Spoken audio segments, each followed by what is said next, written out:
प्यारे बच्चों, NCERT class 12 physics में आप सभी का स्वागत है। आज के इस वीडियो में हम यूनिट 1 का एक महत्वपूर्ण प्रश्न का अध्ययन करने जा रहे हैं। तो आइए प्रश्न देखते हैं कि अनंत लंबाई के एक समान आवेशित सीधे तार के कारण विद्युत क्षेत्र की तीव्रता के लिए व्यंजक ज्ञात कीजिए।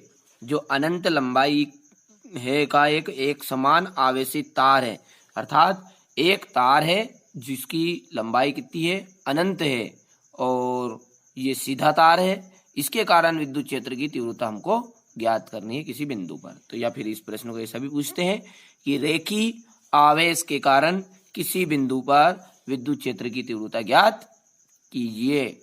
तो बच्चों, आप इसका स्क्रीनशॉट ले लीजिए पहले प्रश्न का, और अच्छे से इसको एक या दो बार पढ़ लेना। देखिए, अब वीडियो की शुरुआत करते हैं। देखिए बच्चों, AB कोई आवेशित तार है, और ये जो तार है ये कैसा है, आपको दिख रहा है, सीधा तार है। क्लियर है? और ये बच्चों इसकी जो लंबाई है उसने बोल रखी है कि अनंत लंबाई होनी चाहिए। तो ये अनंत लंबाई का कोई एक सीधा आवेशित तार है। ध्यान से सुनिए मेरी बातों को, क्योंकि ये लाइन अपन वैसे की वैसे नोट भी करेंगे। माना कि अनंत लंबाई का एक सीधा आवेशित तार AB है। मतलब ये AB तार कैसा है, अनंत लंबाई का एक सीधा आवेशित तार है। इसकी प्रति एकांक लंबाई पर आवेश घनत्व, जो इसकी प्रति एकांक लंबाई है, इस पर आवेश घनत्व कैसा रहेगा, लेमडा रहेगा। क्या रहेगा? इस प्रकार रहेगा, लेमडा। देखिए, और इस तार से यानी कि ये AB है, इसके किसी बिंदु से R दूरी पर कोई बिंदु क्या है, P स्थित है, जिस पर ही हमको क्या करनी है, विद्युत क्षेत्र की तीव्रता ज्ञात करनी है। उसने यही तो बोला आपसे कि अनंत लंबाई के एक समान आवेशित सीधे तार के कारण विद्युत क्षेत्र की तीव्रता ज्ञात करनी है। तो ये एक समान आवेशित सीधा लंबा तार हो गया आपका अनंत लंबाई का, और इसके प्रति एकांक लंबाई पर आवेश घनत्व, ये लेमडा क्या है, प्रति एकांक लंबाई पर आवेश घनत्व लेमडा। समझ में आ गया? और अब इसके किसी बिंदु से R दूरी पर कोई बिंदु P स्थित है। इतना समझ में आ गया आपको, जिस पर ही हमको क्या करना है, विद्युत क्षेत्र की तीव्रता ज्ञात करनी है। तो अब क्या करेंगे आगे, अब हम AB को अक्ष मानेंगे और R त्रिज्या लेकर तथा L इसकी लंबाई लेकर, कोई भी L लंबाई ले लेंगे। मान लिया इतनी मैंने लंबाई ले ली, ये यहाँ से यहाँ तक की ले ली इतनी, ये मेरे स्केल के यहाँ से यहाँ तक हो गया। मान लिया ये मैंने इसकी लंबाई ले ली, ये हो गई लंबाई, है ना। अब ये लंबाई लेकर L लंबाई बोलते इसे, और R त्रिज्या लेकर एक बेलन बनाएंगे हम। तो बेलन में 3 पृष्ठ की आवश्यकता होगी, क्योंकि देखिए बच्चों, यहाँ पर मैं बना देता हूँ। एक तो ये पृष्ठ की जरूरत पड़ती है बेलन में, इसके बाद में एक ये और एक ये। तो ये जो पृष्ठ है इसका, ये पृष्ठ और ये पृष्ठ, इन दोनों पृष्ठों का नाम हमने S1 और S2 दे दिया। और ये लंबवत दिख रहा है, ये लंबवत है ना, लंब की तरह, तो इसका नाम हमने S3 दे दिया। पक्का? अब ये जो आपको दिख रहा है, ये कैसे दिख रहे हैं, गोल वक्री, गोल दिख रहे हैं। और ये जो है ये लंबवत है, यानी कि वक्री पृष्ठ के अंतर्गत आएगा, ये बेलन का वक्र पृष्ठ का। तो इसके कारण यहाँ पर बेलन का वक्र पृष्ठ का सूत्र लगेगा 2πRL, वो बाद में हम जानेंगे आगे। तो सही में आ गया, 3 पृष्ठ की जरूरत है, तो मैं मिला लेता हूं इनको। आप देखिए बच्चों, ये मैंने एक बेलन बना लिया, इसके लिए 3 पृष्ठ की आवश्यकता बनी मेरे को। एक तो मैंने इसका नाम दिया है S1, इसका नाम दिया है S2, और ये जो पृष्ठ बना लंबवत, इसका नाम दे दिया मैंने S3। तो देखिए बच्चों, जो मैंने किया उसे अभी तक मैं रिपीट कर रहा हूँ, उसके बाद में इसे ही हम लिखेंगे। देखिए, माना कि अनंत लंबाई का एक सीधा आवेशित तार AB है। फिर से रिपीट कर रहा हूं मैं, माना कि अनंत लंबाई का एक सीधा आवेशित तार AB है, जिसकी प्रति एकांक लंबाई पर घनत्व या आवेश घनत्व बोलते हैं इसे, तो इसकी प्रति एकांक लंबाई पर आवेश घनत्व लेमडा है। और तार, ये भी जो तार है, इससे r दूरी पर कोई बिंदु P स्थित है और जिस पर हमें क्या करना है, विद्युत क्षेत्र की तीव्रता ज्ञात करनी है। और यदि मान लिया जाए, यदि हम ऐसा कर रहे हैं कि AB को अक्ष मानते हैं और R त्रिज्या लेकर तथा L लंबाई लेकर, तो ये यहां से यहां तक की जो दूरी है, लंबाई है, वो कितनी है, L है, स्मॉल l। तो R त्रिज्या लेकर, L लंबाई लेकर और AB को अक्ष मानकर, तो हम लिखेंगे AB को अक्ष मानकर तथा R त्रिज्या और L लंबाई लेकर एक बेलन बनाते हैं। तो ये जो बेलन है, इसका जो पृष्ठ है वो पृष्ठ कैसा कहलाएगा, गॉसी पृष्ठ कहलाएगा। गासी पृष्ठ या गॉसी पृष्ठ, जो उसमें जो आपको लगे उचित। क्यों कहलाएगा, क्योंकि ऐसा पृष्ठ जो पूरी तरह बंद होता है उस पृष्ठ को गासी पृष्ठ कहते हैं। क्लियर है। तो आप पहले इसको इतना कंप्लीट करिए। उससे पहले एक बात ध्यान रखना जी, ये तार है, ये आवेशित तार है बच्चों, और ये पूरा धन आवेशित है। क्या है, पूरा क्या है, ये धन आवेशित है। इसके कारण, और आप जानते हैं कि धन आवेश के कारण विद्युत क्षेत्र की जो तीव्रता है वो किस तरफ लगती है, बाहर की ओर। तो ये बाहर की ओर निकाल दीजिए आप, ये आपके विद्युत क्षेत्र की तीव्रता हमको बाहर की ओर चाहिएगी। तो आप इसको पहले नोट कर लीजिएगा। और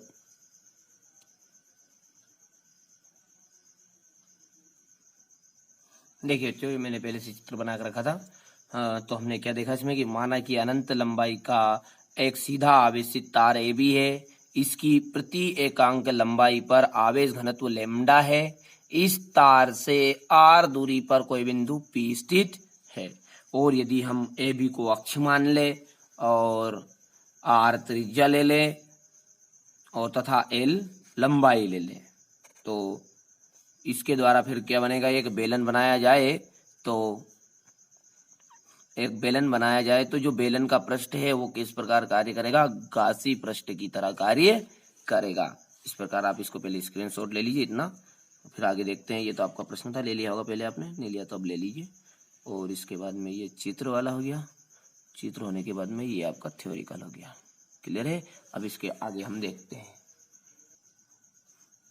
अब देखिए बच्चों, इसमें गौर से आप देखिएगा ये पृष्ठ S1 और S2 को, और मैंने आपको पहले वीडियो में बताया कि जो एक समान विद्युत क्षेत्र रहता है इस तरह का रहता है। क्लियर है। तो ये S1 और S2 ये दोनों ही विद्युत क्षेत्र के कैसे लग रहे हैं अपने को, ऐसा विद्युत क्षेत्र रहेगा तो कैसे लगेंगे, समांतर लगेंगे। तो ये चूंकि जो S1 है और S2 है वो क्या है, विद्युत क्षेत्र के समांतर है, इसलिए इनसे गुजरने वाला जो विद्युत फ्लक्स है वो तो शून्य होगा। क्लियर हो गया। पर लेकिन जो S3 है ये कैसा है, विद्युत क्षेत्र के लंबवत है, इसके कारण इससे गुजरने वाला विद्युत फ्लक्स हम ज्ञात कर लेंगे और वही हमारा आंसर हो जाएगा। और बड़ा सिंपल है, जिस प्रकार हमने गाउस के प्रमेय में जो विद्युत फ्लक्स के लिए ज्ञात किया था ना, फाई इक्वल ES cos थीटा, वही का वही क्लियर चलेगा। आपको कोई चिंता करने की जरूरत नहीं है। सिर्फ आप ये ध्यान रखिए कि जो S1 है और S2 है ये विद्युत क्षेत्र के कैसे लग रहे हैं, अपने को समांतर है, इसलिए इनसे गुजरने वाला विद्युत फ्लक्स शून्य होगा। और S3 से जो है वो विद्युत क्षेत्र के लंबवत है, इसलिए इससे गुजरने वाला संपूर्ण विद्युत फ्लक्स हम ज्ञात कर लेंगे। तो ये लाइन और लिख लेते हैं हम, तो इसके बाद में आगे बढ़ते हैं। देखिए बच्चों, ये मैंने लिख लिया है, चूंकि S1 और S2 विद्युत क्षेत्र के समांतर है अतः इससे गुजरने वाला विद्युत फ्लक्स कैसा होगा, शून्य होगा। और लेकिन पृष्ठ S3 विद्युत क्षेत्र के लंबवत है अतः इससे गुजरने वाला विद्युत फ्लक्स हम ज्ञात करेंगे। पर बच्चों लेकिन ये छोटी सी एक लाइन छूट गई थी, उस समय में लिखने के बाद में यहाँ तक आपने स्क्रीनशॉट ले लिया था, ये यहाँ तक इस तरह कार्य करेगा और उसके बाद में छोटी सी लाइन छूटेगी थी। क्यों, क्योंकि इसकी जरूरत पड़ेगी हमको। अतः बेलन के अंदर का जो आवेश है, जब गोली पृष्ठ है तो बेलन के अंदर का जो आवेश बनेगा वो आवेश बनेगा, देखिए बच्चों, ये जो प्लस प्लस है प्रति एकांक लंबाई का आवेश घनत्व, ये प्रति जो प्लस प्लस लिख रहे हैं इतनी इतनी दूर तक के, ये इसे बोलते हैं लैम्डा। क्लियर है, हमने इसका नाम भी दे दिया था लैम्डा। और इसके बाद में ये यहाँ से यहाँ तक की दूरी कितनी थी, ये सॉरी गलती हुई है, और ये यहाँ से यहाँ तक की दूरी कितनी है हमारी, L हो गया L। तो ये यहाँ से ये हर एक पे कितना है लैम्डा, और यहाँ से यहाँ तक पूरे कितने हैं L तक, तो पूरा बन जाएगा लैम्डा L। तो इस कारण से ये लैम्डा L इसका आवेश का अंदर का आवेश निकल गया है। क्लियर है, ये छोटी सी बात थी, आप याद रखना सूत्र के रूप में कि Q बराबरी पे लैम्डा L, ये अंत में आएगा जब हम रखेंगे। समझ में आ गया। और ये हमने अभी लिखी है कि चूंकि S1 और S2 विद्युत क्षेत्र के समांतर है, अतः इससे गुजरने वाला विद्युत फ्लक्स शून्य है, लेकिन पृष्ठ जो S3 है वो विद्युत क्षेत्र के लंबवत है, इसलिए इससे गुजरने वाला विद्युत फ्लक्स है। और हमको पता ही है, विद्युत फ्लक्स का सूत्र लिख दीजिए और क्या, बस खत्म हो गया खेल। तो गुजरने वाला विद्युत फ्लक्स क्या लिखेंगे, फाई ई बराबरी पे ई, और आपको पता ही है कौन सा पृष्ठ है, देख के बता दीजिए आप। ई एस तो लिखेंगे, पर कौन सा पृष्ठ ले रहे हैं अपन, S3, S1 S2 तो नहीं रहे, इस कारण से अपन लिख सकते हैं S3। इसे बोलते हैं vector E dot vector S3। Clear है। अब इसको हम खोलेंगे तो किस प्रकार बनेगा, ये ES3 cos थीटा, बढ़ा दीजिए आगे फटाफट, फाई ई इक्वल, ये तो आपको पिछली वीडियो में देख लिया आपने, तो ई वैसे का वैसे ही है, और S3 और कोस थीटा का जो मान लेंगे हम, कैसा लेंगे, लंबवत है तो कितने डिग्री का आएगा, 0 डिग्री, और 0 का मान हो जाएगा ये 1, तो फाई ई इक्वल ई S3 और इंटू 1 कर दीजिए आप करना चाहे तो, क्योंकि कोई 0 का मान होता है 1, एक बार दर्शा दिया, तो आंसर आया आपका phi E equal ES3। Clear है। और जो बच्चों आप जानते हैं कि जो S3 का जो मान है वो, क्योंकि ये बेलन का वक्र पृष्ठ है, देखिए S3 जो एक वक्र पृष्ठ की तरह कर रहे काम, और बेलन का जो वक्र पृष्ठ का सूत्र होता है वो होता है 2πRL। क्या होता है, 2πRL। तो हम इसको लिख देंगे एस की जगह पर, फाई ई इक्वल ई, और इंटू कर दूं मैं, तो इंटू करके कितना जाएगा, 2πRL, पक्का। और बस इतना करके आप इसे छोड़ दीजिएगा। और गास की प्रमेय का ये अनुप्रयोग है बच्चों, इसके कारण से गास की प्रमेय की सहायता से इसका आंसर लिखेंगे। तो एक आंसर गास की प्रमेय का हमारा आया था कि गास की प्रमेय से, गास की प्रमेय क्या बोलती है हमारी, कि फाई ई इक्वल क्यू अपान एप्सिलॉन है। इसको आप समीकरण नंबर 2 दे दीजिए, समीकरण नंबर 1 और 2 को गौर से देखिएगा।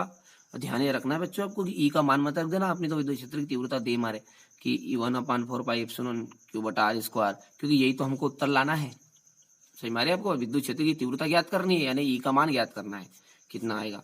तो देखिए, तो फाई ई इक्वल हो गया, अब फाई दोनों एक जैसे हैं, तो LHS साइड को छोड़ दीजिए, RHS ले लीजिए, इधर का ले लीजिए, तो यह आ जाएगा आपका समीकरण 1 व 2 से, समीकरण 1 व 2 से करिए। अब क्या आएगा आपका, ये E इंटू 2πRL और बराबर है Q अपान एप्सिलॉन। क्लियर है। अब Q का जो मान है वो हमारा वहां सामने दिख रहा था, हमने पहले निकाला था, ये Q बराबर ही पे लेमडा L, तो इसका मान रख दीजिए और ये दोनों सभी को बटे में ले जाइए, बस खत्म खेल हो गया। तो ये आपको बन जाएगा E बराबर, Q का मान लिख दिया मैंने, क्या लिखा, लेमडा L, और बटे में आ जाएगा आपका 2πRL और एप्सिलॉन। गौर से देखिए बच्चों, खाली सिर्फ L से L कट रहा है, जो बच रहा है आप दूसरे पेज में लिखना, पर मैं आपको यहाँ पर कर रहा हूँ, पेज खत्म हो गया और आंसर आ चुका है इस कारण से। तो ये E बराबर पे जो बचा वो बता दीजिए, एक तो ऊपर बचा लेमडा और बटा में 2πR और एप्सिलॉन। यही क्या है हमारा, अनंत लंबाई का जो एक समान तार है उससे के कारण विद्युत क्षेत्र की तीव्रता का व्यंजक है। क्लियर है बच्चों, इसको आप अच्छे से कंप्लीट करिएगा, कोई दम नहीं इसमें, ये थ्योरिकल था थोड़ा सा बस। इसके बाद में तो ये तो आपको पता ही, पिछले वीडियो में आपने देखा ही है कि देखिए ES cos थीटा आ जाएगा, ES cos थीटा का जो मान है वो 0 रख जाता है, 0 रखने के बाद में एक उत्तर आ जाएगा, तो ये ES3 बन गया है।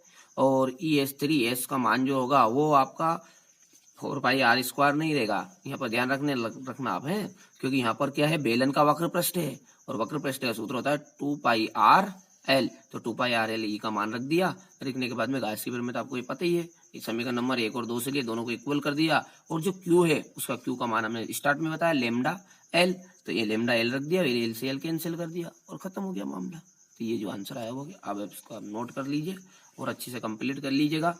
थ्योरिकल में तो कुछ दम नहीं था, एक या दो बार पढ़ लीजिएगा या फिर वीडियो को शुरू से एक बार और देख लीजिएगा।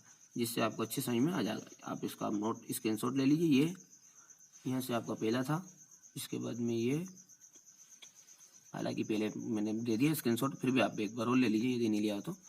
ये यहाँ तक का हो गया और इसके बाद में ये कार्य करेगा हो गया। इसके बाद में जो पेज आएगा वो है ये आपका यहाँ से यहाँ तक का है। देखिए बच्चों, मैंने छोटा सा प्रयास किया है याद करवाने का। अगर आपको वीडियो पसंद आता तो अपने दोस्तों के साथ शेयर कीजिएगा और मुझे बताइएगा कि हमको यहाँ समझ में नहीं आता तो मैं उसे और क्लियर अच्छे तरीके से समझा सकूँ, क्योंकि मेरे को तो कुछ पता थोड़ी चलेगा कि आपको समझ में आया कि नहीं आया। आप जब तक मेरे को नहीं बताएंगे जब तक मुझे पता नहीं चलेगा। तो मिलते हैं अगले वीडियो में, जब तक के लिए आप इस प्रश्न को अच्छे से कंप्लीट करिएगा।